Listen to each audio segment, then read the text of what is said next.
Hey everybody, this is Nelson the Real Boy with How's Your Wine, and for this episode, we feature Marc Jones. Marc is a cognitive behavior therapy coach, and he uses this episode to talk about how he got into the mental health space, what his goals are for 2023, and how he balances wine and leisure. So I hope you guys really enjoy this episode. I hope you've had a great start to 2023, and hope you stay tuned for more episodes this year. Thanks.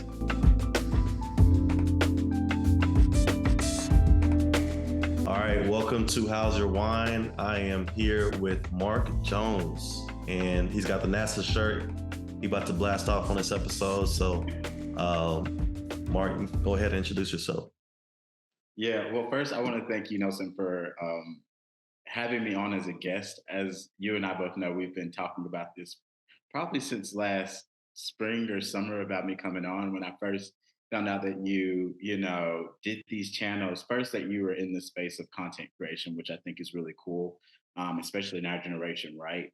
For people in our age group to create content because I don't know, I just find it cool.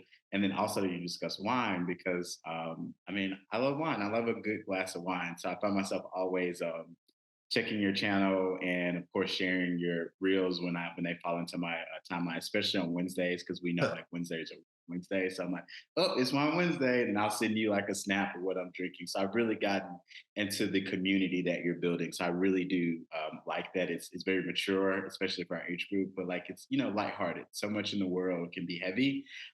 So what I find is enjoying a nice glass of wine responsibly can be nice and connecting with colleagues. So that's why I was eager to come on. Cheers, man. I appreciate that. Cheers. What are you sipping on tonight or this afternoon? Right. So what I'm sipping on is an Apoptic Crush. It's a soft red blend. To be honest, I got this from the grocery store. It was one of those Kroger running. Like I was like, Hey, I want a nice red wine. yeah. So yeah, it's a nice. It's smooth. I like it. It gets the job done. It reminds me that we're like, because like usually like in our culture, drinking in the afternoon isn't like it's kind of taboo, right? Especially on a work day. Just But want to as clarify, you know, I am off. I am off today. So I okay, am. you're off. Mhm. I'm taking a nice leisure break, which in some cultures and places that's not uncommon, right? I think you Right. spent some time over in Prague and in Europe, and I know like depending on where you are in the world, it's not uncommon for you to have like a nice glass of wine and a good meal on your break. So this is giving me remnants of that. So it's really cool to like, oh, I'm gonna have a nice glass of wine responsibly. Right. So, okay. Are you more of a and I can't tell based off of what you're drinking today. Are you just more of a big fan of white wines, or does it just depends on the mood? Typically I'm a red wine guy this time of year too, right? Being a cooler time of year, you typically lean towards red, right? You got your cabs, your Pinot Grigios. But I'm also like learning a lot more about wines, including white wines, and opening up my palate to that. So Mhm. with us being in Texas, I'm in Texas right now. I think you're in Texas. I know you travel a lot, but Yeah. I mean it's probably like 70 degrees outside. I needed something a little bit more Right. crisp and cool. So I feel you. I feel you. I feel you. Yeah, the Texas weather and the spaces, depending on where you are, I definitely say it takes up a cold. Cause so for me, typically in the winter, I always lean toward a red wine, just natural. I'm like, it's wintertime, I'm gonna do a nice right. red. But I would never shy away from a nice wine. White wines are my summer like turn up. Like white, if you check my TikToks or something, I'm like, yeah, give me a nice white wine or champagne. Like I'm over here like champagne poppy, like straight, like yeah, pour it up, pour it up, pour it up. So yeah, I love just a good beverage, I think, and a good meal. I'm not pairing anything. I'm not I had something earlier. I had like a nice soup because my stomach was upset, but I haven't had like anything hearty or anything. But I usually like at the end of a week, with it being like a Friday, I Yeah. like a good steak or something like that, or good like hearty pasta or salmon or something like that, just to go with it, just to pair with it. It's that nice adult, like I don't know how to explain it, but that's my vibe. But so what do you do, when you're not sipping wine, when you're not having these leisure breaks, what does your normal day look like? So my normal day looks like me laying out in the sun. No, I'm just kidding. I would love to be laying out in the sun right now. A usual day for me is working with clients. A little bit about me and my background. My background is mental health, so I work as a professional mental health license coach as well as do some diversity, equity, inclusion work. So most of my day includes, yeah, just working. talking about mental health, working with people about mental health and wellness, and diversity, equity, inclusion. So that's like the entirety of my life, which is really cool to step outside of my own window and Hmm. to step into someone else's being yours, to see like your lens and like working with wine and just with people, because that's so cool to me. Like to step outside of always talking about the heavy stuff, like I said earlier, and Right. just be light, like responsibly, right? Because I don't want anyone to take wine. And in the mental health space, it's important to note that substance abuse is a big thing, right? So if you are using alcohol as a coping mechanism, that's not okay, right? There's a Right. difference between recreational drinking and drinking to cope with things. I am very intentional about making sure that when I'm consuming alcohol, it's not for me on the space of like, I've had a bad day or like my life sucks, but like, oh, this is a nice day or like I made it through the week, because I think when they say wine and spirits, I think the spirit and the energy on which you approach something can definitely impact how you receive it, like on that level. Because we know to a certain degree you're inebriated, you're feeling a little buzz. Hmm. But when you feel that, what's it coming from? So that's important to know too. But also, like you said, just have like a nice glass of wine and have a Yeah. toast. So, I've always viewed wine. That's a great point. Like it's something just, again, having a easy conversation or, way to celebrate or a way to just relax from, however my day went. So uh, I think you make a great point, especially being in the mental health space like yourself, just identifying the fact that, we want to drink it responsibly and enjoy it with the people that we want to be around. So that's dope. yeah, for So sure. Yeah. And okay. how did you get into the mental health world? I got into mental health, I'll say, well, I had my first experience with a therapist probably in high school, maybe, and then possibly in college. Nothing drastic. I didn't experience, as my friends say, anything that's a big T trauma, but just general things going through life, stressors with school and stuff like that with parents. In college, it was more so stressors through college, right? So nothing too heavy. But what I found was that um, in our culture, at least what I perceived as we had a taboo perspective of mental health, right? Like at least before I had any experiences, I was always perceiving it as, at least from what I media, right? It's like they crazy, they crazy, or like something going on, like, or culturally, of course, growing up in the Black American culture, um, the Black American Christian culture is like, give it to God, that kind of, rhetoric, which is important, right? I think there's space to say that you can have a relationship with the divine, the Almighty, however you choose to approach the Almighty and the high power, and also have a relationship with yourself, your mental wellness, right? Those two things don't have to be not uninclusive. Like those things can intersect, right? Beautifully if you allow them to. And so growing forward and normalizing that relationship with myself, right after school, I began to work. Well, not right after school, it was a little bit after my bachelor's, maybe a year or so, I began to work in a psychiatric hospital. So I worked as an intake counselor amongst several other roles for a little, like maybe over 6 years, 6+ years. So I experienced a lot of things and people with different experiences from psychiatric breaks to anywhere from anxiety, depression, right? So most things on the spectrum. So I became quite familiar with the realm of mental health. So much so that one of the things that I learned from the space was that what I wish that I had or what I found in the world was people to have conversations around mental wellness. Because so much of mental health conversations are like, you're in a bad space right now, right? Like, or something happened which led you into a bad space. But from my perspective and my coaching, it approaches mental health from a space of mental wellness. So almost like preventative. Like we don't always have to get to a point where like we've cracked and broken down to acknowledge like, oh, it's important to practice good mental health and good mental wellness, like taking breaks from work or like having good leisurely wine breaks or like connecting with good colleagues, right? Like doing those things, especially in the wintertime, because a lot of people aren't familiar with is that, or what I haven't found a lot of people being familiar with is seasonal depression, just because the sun goes down more, right? So, and it's colder out. So it's naturally, as human bodies, like we react like the sun is a natural antidepressant, right? So when you're not getting as much sunlight, it's naturally that you may get the winter blues. But we Hmm. don't talk about that enough, right? We don't normalize that conversation. So my hope is that through my work as well as my partnering with other people and platforms, we're able to normalize that conversation and get things moving forward so people can feel okay to not be okay, not feel like they're weird or like something's going on for them not to, be in a good headspace in a particular time. Yeah, winter blues is a big thing. I think for me, especially like the things that you love to do, like going outside, as you mentioned, Yeah. like laying out, prefer to be laying out on the beach or laying out Yeah. outside, right at the pool. No, you don't have that opportunity when it's 30 degrees outside and cold. So Right. Right. being able to navigate through that, what are some challenges or what are some ways you recommend people avoid winter blues or better manage, that seasonal depression? That's a good question. So the first thing I want to say is, if you feel like you need a professional counselor, don't be afraid to reach out. There's resources if you need to. You can reach out to me. I have a slew of resources and colleagues that I'm connected with that I can refer you to.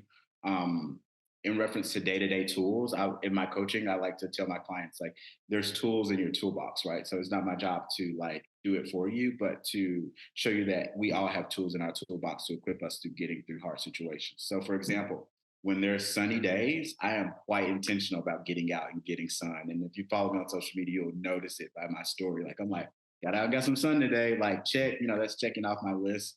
Um, Reverting back to drinking, I don't heavily drink, right? Anyway, it's just because I, like to stay healthy. But I don't heavily drink because sometimes being intoxicated can throw off your chemical balance, right? It can create a chemical imbalance with you, and so you don't want to be too inebriated all the time. Especially you're approaching seasonal depression, and then and for some people they may be coping with that with alcohol. That's not a good mix, right? Um, Connecting with good friends, so being intentional about that, right? Making sure like if you're not feeling okay or you need to talk to someone, it's like, hey, reach out to your friend about, hey man, this is how I'm feeling today, or like, man, I feel some type of way, and like having a good community of people that like you can communicate that to, that don't judge you or make you feel ostracized or odd for like not being okay. And also being active, right? So even before this, when we were scheduling a meet, I was like, I want to get a good gym, like get a good workout in real quick. But that's important, right, for us to maintain nice physical health, right? So we keep our adrenaline up and all those things that naturally help us benefit and aid against depression and anxiety. Yeah, all great points. And remember, you're a licensed counselor, correct? Licensed life coach, so Licensed not a life. counselor. I'm not a, and also with counseling, because you mentioned state. So depending on where you are, each state that you're in, there's a certain licensing board that people have to be across. So a licensed therapist in or licensed professional in Texas may not fall into the same alignment as a licensed professional in Tennessee or New York, right? Because different states, or even Europe, right? So different states and different countries have different geographical requirements for what we deem as mental health and wellness. So it's important to do that research too, to know like, hey, this person's maybe a professional. And most people that are licensed and credentialed will tell you up front. But of course, you want to make sure that you're safeguarding your own self and doing the due diligence to research people and their credentials. Yeah, so I'm not an expert. Obviously, Mark is. So if you have any questions about that field, make sure you reach out to Mark and your recommended counselor, life coach, or therapist in your neck of the woods. So thanks for clearing that up for us. What about you? What do you do to aid your mental health? Because I know you're a fitness guy. I know in the summertime you out on the volleyball, like you getting it. What do you do in the wintertime? Man, in the wintertime, I definitely work out. I try to work out a little bit more indoors, obviously. Lately, I've been picking up running, just trying to Okay. get any runs I can get, whether it's a warm day like today or yesterday, Okay. just getting that heart rate going. Okay. I'm getting older, as you can tell by the grays in my beard. So the basketball days aren't as It's a fine present. wine. You age well with wine. That's what Yeah, we all it's the seasoning. But I do. haven't been able to hoop as much as I'd like to. So that's been challenging. But otherwise, just been running a lot. I joined Okay.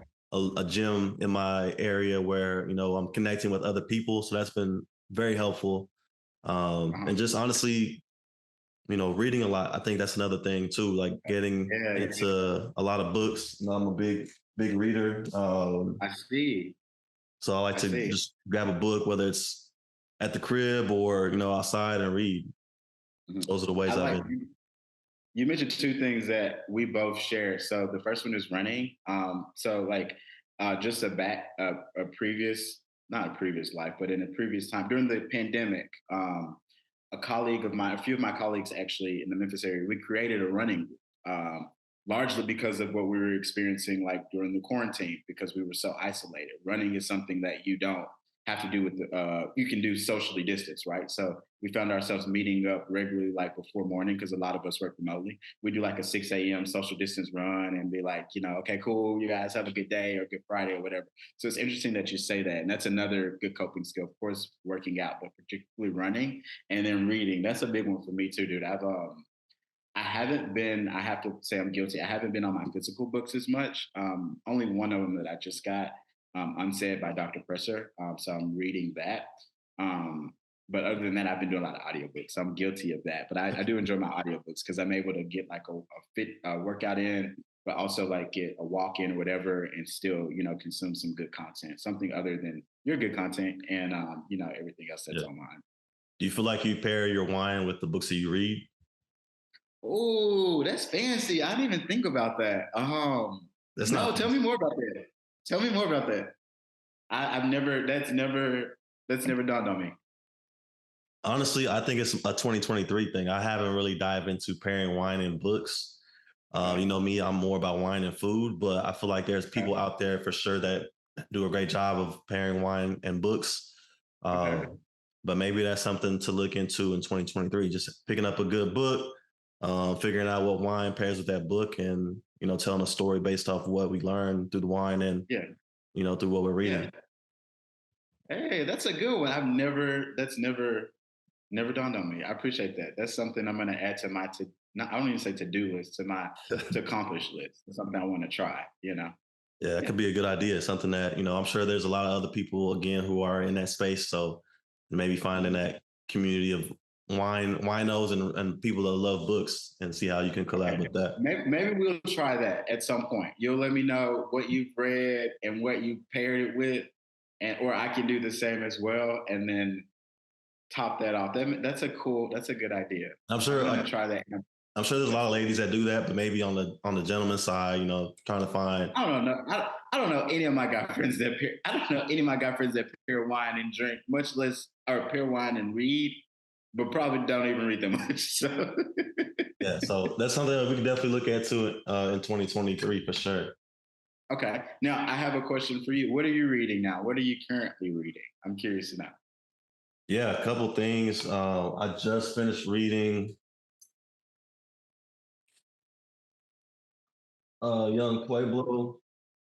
I read Lighter, Lighter. Yes. Okay. Okay. Okay. a really good book about just how to connect better with yourself, uh, Okay. and how you can implement that in everyday life, from relationships Okay. to workplace to family. Mhm. Right now, I'm studying for my WSET level 2, so this has been my other Nice. my other reading for Okay. the past month or so, and then my last Mhm. book is Five Love Languages by Gary Chapman. Yes, I love that. Yes, I love that. Yeah. So just What's your trying love to. language? For the ladies, they want to know what's your love language. This is about the wine, not about myself. But You my, just my finished the book.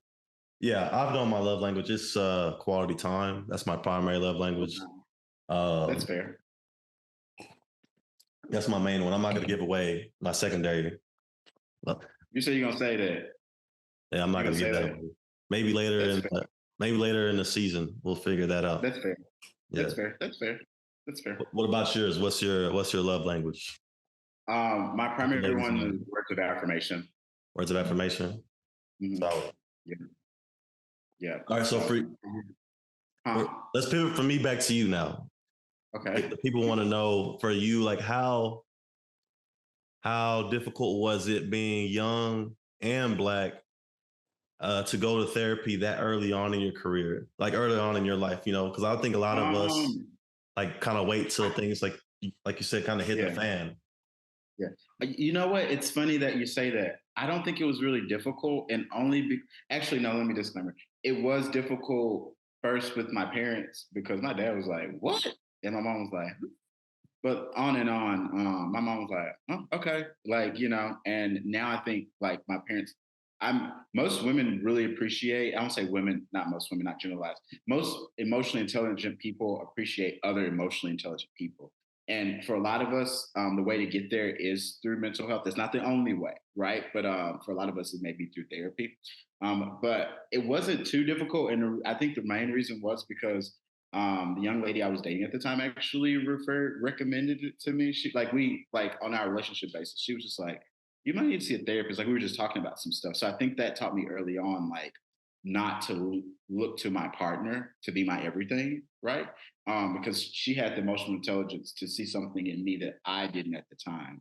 And so even to this day, like I would give her thanks. Like I'm very grateful for her, like to acknowledge something like that and say, "Hey, perhaps you should see, a professional to talk about this," because both of us too, being in the same community, she of course had experienced a similar stigma to what it means to go to therapy, X, Y, and Z. But I also think too, it's a large thing with class. So not only like culture plays a role in it, but class plays a role. So like depending on the class level that you fall into, your parents may be more likely to be responsive of it, or they may be less likely. So it's a lot of different um, mental gymnastics that you go through when you're making that decision. I think ultimately for anybody, it's based off of if it's something that you want to do, and if you feel like you seeing someone can help you, For sure. So because what none would of you us are perfect, recommend? and I don't think it's.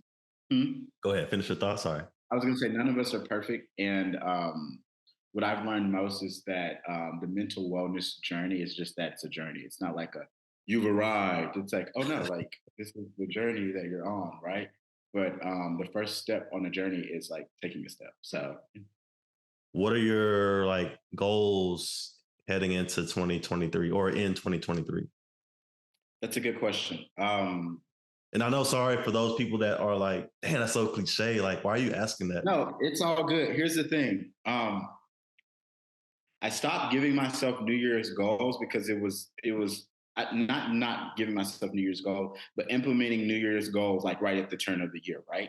Because Okay. that started to feel unrealistic to me. Like like almost like I'm playing myself. Like, dude, you gonna do that for my, So whenever I have some intentions about something, I always start a little bit before.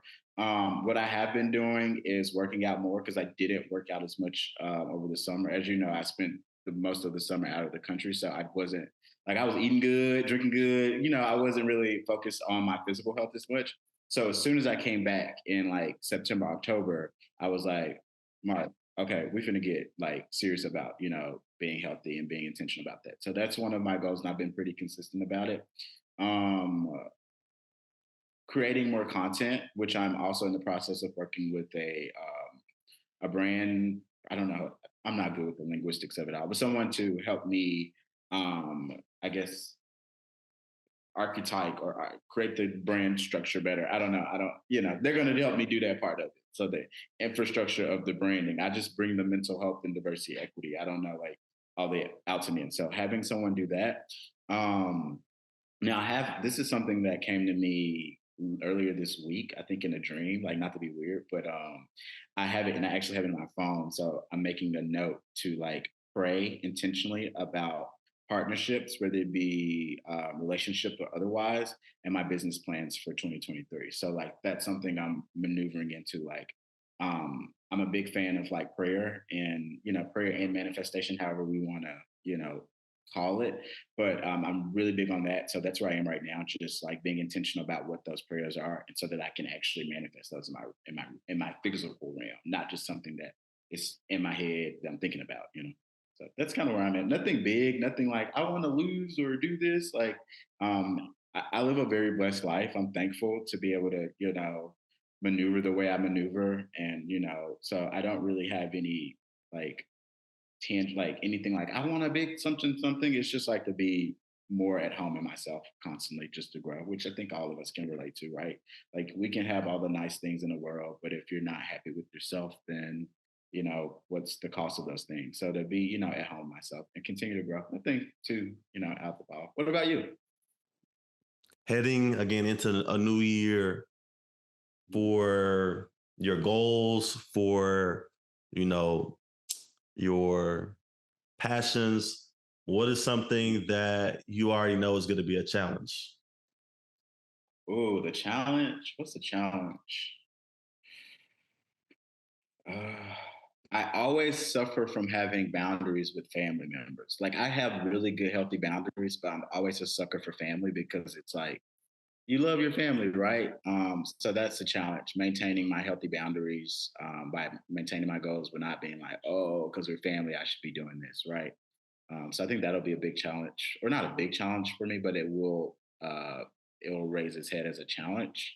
And letting go of people, places, and things that no longer serve me. That's always a big one because I'm a loving person. Like I show up in love and like in every relationship, however I do life. So, but I also have discernment, right? So I'm blessed with discernment where I'm able to realize like, oh, this no longer serves me. So what do I do now? Because I can't keep holding on to this because it's dead weight. It's like in the gym, if it's fat, like you gotta let that go. You got to work that off. So um, I guess letting go of I don't want to say relationships because that sounds like romantic, but just like people and situations that don't serve me or serve my greater good, right? Having the wherewithal to be like, yep, I'm gonna let that go. And I'm not gonna let that, sweat. I'm not gonna sweat the fact I got to let that go. I'm just gonna be like, oh, that doesn't work for me. Okay, I'll let it go. So the art of letting go. It's actually a book too, but yeah, the art of letting go. So that's those are going to be the things that I can see raising their head, being like, oh, that's going to be a challenge, but I'll rise to it. Hey, good luck with that for sure, for sure. All right, so let's pivot to wine as we close out. I don't know how long your leisure break is, but I want to be respectful of your time. What is something that you want to learn more or enjoy more with wine in the new year? Circling back to what you said, I want to learn more about like people pairing. I'm gonna actually Google that, pairing wines with books. Like I'm like, that's cool. So like that's gonna be something I do intentionally look up and research because that sounds really cool. So yeah, that's what I'll do. Cool, What man. about you? What about me? As Yeah. far as what? Wine. What are you gonna do? Because I mean, you have a whole channel dedicated to wine. What's gonna be something that you embark on with wine in the new year? Will it be visiting wineries more guests, or what? I'm curious. Yeah, I have a mentor now that I want to connect with more frequently. Mhm. He's super cool dude, so I definitely want to be able to link up with him and talk about our goals. I figured that especially with being a black man in this space is different, and so as you mentioned, like diversity is on the forefront of a lot of our minds, and I want to be able to help other people grow in the space too, whether it be wine or just life. So I guess just trying to find that purpose of balancing wine, business, culture, content, but not trying to take on too much where I feel overwhelmed. That's kind of where I want to be at in 2023. So I've started to shed some of the things that I did a lot in my past years, just because I knew it was just weighing on my shoulders, and I want to be able in 2023 to create a calming balance of my passions and purposes. And I figured that wine and community is on the top of that list. Okay. I respect that. Yeah. So definitely appreciate your time, Mark. Cheers again. Cheers. Where can people connect with you, and how can they stay in touch with you? Yeah, for sure. People can connect with me on Twitter and or Instagram. It's I or at I Mark Jones. So I like the I sign, and then Mark with the C, Mark Jones. So IMARC Jones on both those platforms. So I look to share positive content and inspirational, uplifting content. So that's usually like my tweets or my reels. Yeah, and then Yeah. new things to come once my brand manager and I come up with the new goal. So looking forward to that too in this new year. Having a professional work with me to rebrand and do all the things needed to continue success and connecting with awesome people such as yourself. Appreciate it, man. Yeah, you've always been a big supporter of the content, like you mentioned. How's your wine and the Wine Wednesday? So definitely hope that people show love back to you, because you obviously bring a positive light to social media where some days it's not easy to look at social media. So definitely give kudos to you for always being yourself. So thank you. Thanks, man. Thanks All for having right, me. no problem. I'll take it easy. Have a good one. Cheers. Cheers.